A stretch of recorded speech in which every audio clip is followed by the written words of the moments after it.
وقت آئے گا تو مجھے موت سے دو چار کرے گا، اور جب وہ چاہے گا تو قیامت کے قریب مجھے زندہ بھی کرے گا۔ میں اسی کی رحمت سے توقع رکھتا ہوں کہ وہ میری خطاؤں کو، میری غلطیوں کو قیامت والے دن معاف فرما دے گا۔ یہ گویا انہوں نے صفات بیان کی اس اللہ کی جو رب حقیقی ہے، وحدہ لا شریک ہے، اور ان کو تعلیم دی کہ تم اس رب کی عبادت کرو، اس رب سے دعائیں مانگو۔ جن کے اوپر تم گرے پڑے رہتے ہو وہ بت ہیں، وہ پتھر کے ہیں، لکڑی کے ہیں، بے جان ہیں، نہ سنتے ہیں، نہ بولتے ہیں، نہ کچھ کر سکتے ہیں، ان کو چھوڑو۔ آج والی آیات کے اندر اللہ تعالیٰ نے وہ دعائیں جو حضرت ابراہیم علیہ السلام نے اس موقع پہ کی۔ حضرت ابراہیم علیہ السلام پیغمبر تھے اور بہت بڑے موحد تھے، یوں سمجھیں کہ سید الموحدین تھے۔ تمام توحید پرست لوگ جو ہیں ان کے وہ سردار تھے، سید الموحدین۔ اور اکثر پیغمبر جو ہیں سوائے حضرت اسماعیل علیہ السلام کے اور سوائے حضرت رسول اکرم صلی اللہ علیہ وسلم کے جو ہیں وہ باقی بنی اسرائیل کے سارے نبی جو ہیں وہ انہی کی لڑی سے چلے، بنی اسرائیل سے۔ تو ان کو دعا کرنے کا طریقہ اور دعا کرنے کے آداب بھی سکھاتے ہیں، پھر دعائیں بھی اپنے لیے کرتے ہیں اس رب سے۔ حقیقت یہ ہے کہ وہ جب اللہ تعالیٰ کا تعارف کرا رہے تھے اپنی قوم اور اپنے باپ سے، اور اس کی صفات بیان کر رہے تھے، تو اللہ کی صفات میں اس قدر کھو گئے اور اس قدر بے خود ہو گئے کہ وہ اللہ تعالیٰ کے اوصاف اور تعریف بیان کرنے کے بعد، حمد و ثناء بیان کرنے کے بعد وہ اللہ تعالیٰ سے دعائیں ہی مانگنا شروع کر دی۔ اور حکم بھی یہی ہے کہ اللہ سے دعا کرنے سے پہلے اس کی تعریف کرو، جیسے سورۃ فاتحہ کے اندر جو طریقہ بتایا گیا ہے۔ ہم دعا کرتے ہیں الحمدللہ رب العالمین، کہ ہم ساری تعریف اور حمد و ثناء اللہ کے لیے ہے جو رب العالمین ہے، تمام عالموں کا پروردگار ہے، الرحمن بھی ہے، رحیم بھی ہے، اور روز جزا کا مالک بھی ہے۔ یہ ہم دعائیں کرتے ہیں، یہ گویا تعریف کرتے ہیں ہم اللہ کی۔ اور پھر ایاک نعبد و ایاک نستعین، اے اللہ ہم تیری ہی عبادت کرتے ہیں، تجھ سے مدد مانگتے ہیں۔ یہاں تک بات جو چلے گی یہ ان کی تعریف ہے، اللہ تعالیٰ کو متوجہ کرنا ہے۔ اس کے بعد ایک دعا ہے، اور وہ یہ ہے کہ اہدنا الصراط المستقیم، اے اللہ ہمیں سیدھا رستہ دکھا دے۔ کون سا سیدھا رستہ؟ الذین انعمت علیہم، ان لوگوں سے، الذین انعمت علیہم، ان لوگوں کا رستہ جن کا تو نے انعامات کیے، نبیوں کا رستہ، صدیقین کا رستہ، شہداء کا رستہ، نیک لوگوں کا رستہ، وہ رستہ میں دکھا دے۔ غیر المغضوب علیہم ولا الضالین، نہ ان لوگوں کا رستہ جن پر تیرا غضب ہوا یعنی یہودیوں کا، اور نہ ان کا جن جو گمراہ ہوئے یعنی عیسائیوں کا۔ نیک لوگوں کا رستہ، وہ لوگ جن پہ تیرے انعامات نازل ہوئے۔ اب یہ طریقہ دعا کا سورۃ فاتحہ میں سکھایا گیا، اور اسی طریقے سے حدیث میں آتا ہے کہ جس دعا درود شریف ہو اور آخر میں بھی درود شریف ہو، وہ دعا ضرور قبول ہوتی ہے، کیونکہ یہ نہیں ہو سکتا، یہ تو یقینی بات ہے کہ اللہ تعالیٰ درود شریف جو ہے وہ بھی ایک دعا ہے، اللہم صلی علی محمد، کہ اللہ درود بھیج حضرت رسول اکرم صلی اللہ علیہ وسلم کی ذات پر، سلام بھیج، یہ بھی دعا ہے۔ اور اللہ تعالیٰ جو درود شریف ہے اس کو کبھی مسترد نہیں کرتے، وہ ضرور قبول کرتے ہیں، اور اس میں اپنی دعا ہوتی ہے لپٹی ہوئی درود شریف آگے پیچھے، تو اس کو کیسے وہ رد کریں؟ جب میں یہاں اس دنیا میں نہ رہوں تو میرا ذکر خیر، میری اچھی باتیں جو ہیں وہ بعد میں آنے والے لوگوں کے اندر قائم و دائم رکھ، وہ میری باتوں کو دہراتے رہیں، کرتے رہیں۔ اور ایک اور دعا مانگی، انہوں نے فرمایا کہ اے میرے رب مجھے بنا دے ان لوگوں میں سے جو نعمتوں والے جنت کے وارث ہوئے، وہ جنت جس کے اندر نعمتیں ہی نعمتیں ہیں، اور اس کے جو ورثاء ہوں گے اس میں جائیں گے، ان میں مجھے بھی شامل کر لیں۔ ساتھ ایک اور دعا مانگی کہ بلا شبہ ساری زندگی وہ رہا گمراہی کے اندر، اور ایک اور دعا ہے کہ مجھے قیامت والے دن جب لوگ اٹھیں گے، دوبارہ جی اٹھیں گے، تو مجھے ذلیل اور رسوا نہ کرنا۔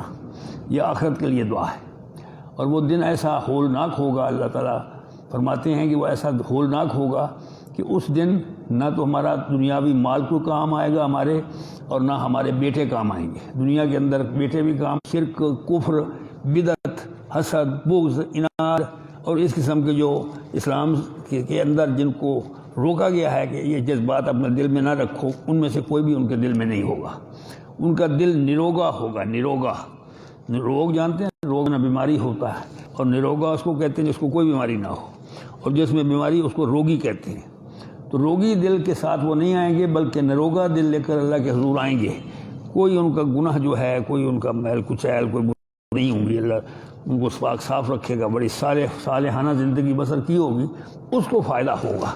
یعنی ذاتی اعمال کام آئیں گے، بیٹے کام نہیں آئیں گے، مال کام نہیں آئیں گے۔ یہ خلاصہ تھا ان آیات کریمہ کا۔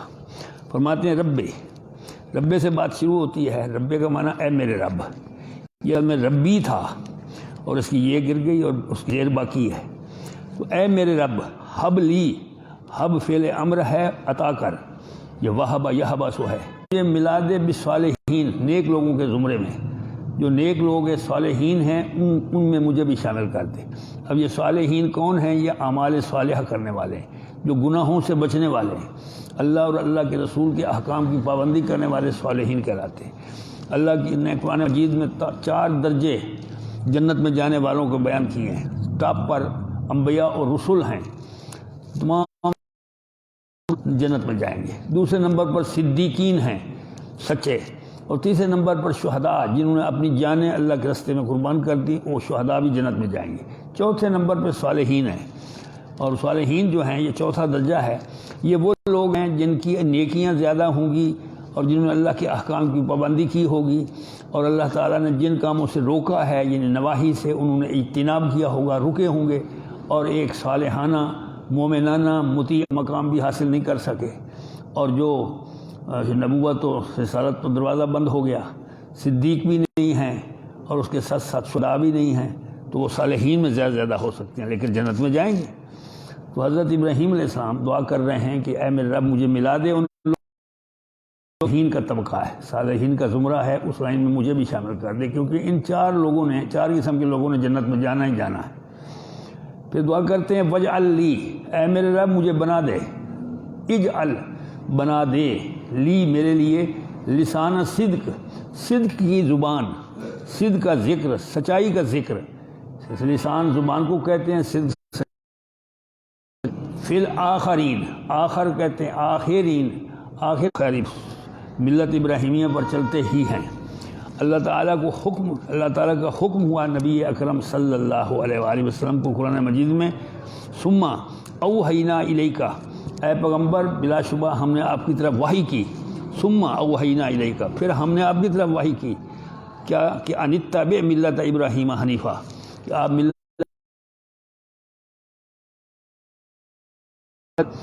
اس لیے اس کو ملت حنیفہ کہا جاتا ہے۔ اب حضرت ابراہیم علیہ السلام کی بہت ساری باتیں ہمارے دین کے اندر موجود ہیں، جو ہم کرتے ہیں رات دن، نماز کے اندر ہیں ہمارے۔ مثال کے طور پر وضو کرتے ہیں تو اس میں کلی کرنا، اس میں مسواک کرنا، تو اس میں ناک میں پانی ڈالنا، یہ سب سنت ابراہیمی ہے۔ المضمضۃ والاستنشاق والسواک، یہ 3 چیزیں جو ہیں وضو کے اندر سنت ہیں۔ حضرت ابراہیم علیہ السلام نے دعا کی تھی، پہلے پارے کے آخر میں آتی کہ میری اولاد میں سے، میری نسل میں سے ایک ایسی امت پیدا کر جو امت مسلمہ ہو، اور اس میں ایک نبی جو ہے وہ مبعوث، جو ان کو کتاب سکھائے، جو یتلو علیہم آیاتی، اس کی آیتیں پڑھے، یعلمہم الکتاب والحکمہ، اس کو کتاب اور حکمت سکھائے، ویزکیہم، ان کا تزکیہ نفس کرے، جس سے مراد حضرت رسول اکرم صلی اللہ علیہ وآلہ وسلم ہیں، کہ ان کی دعا کا نتیجہ ہے، اس لیے آپ صلی اللہ علیہ وسلم کو دعائے ابراہیم کہتے ہیں، کہ ان کی دعا قبول ہوئی۔ تو گویا ملت ابراہیمیہ جو ہے وہ ملت محمدیہ، یہ دونوں ایک ہی ہیں، ہم اسی پہ چل رہے ہیں۔ تو ان کی یہ دعا قبول ہوئی، اور اس طریقے سے ان کی دین کی بہت ساری، ان کی ملت کی بہت ساری باتیں، ان کا ذکر خیر قیامت تک کے لیے امت محمدیہ کی زبانوں پر بھی ہے، ان کے اعمال میں بھی داخل ہے۔ ایک دعا اور کی، وجعلنی من ورثۃ جنت النعیم،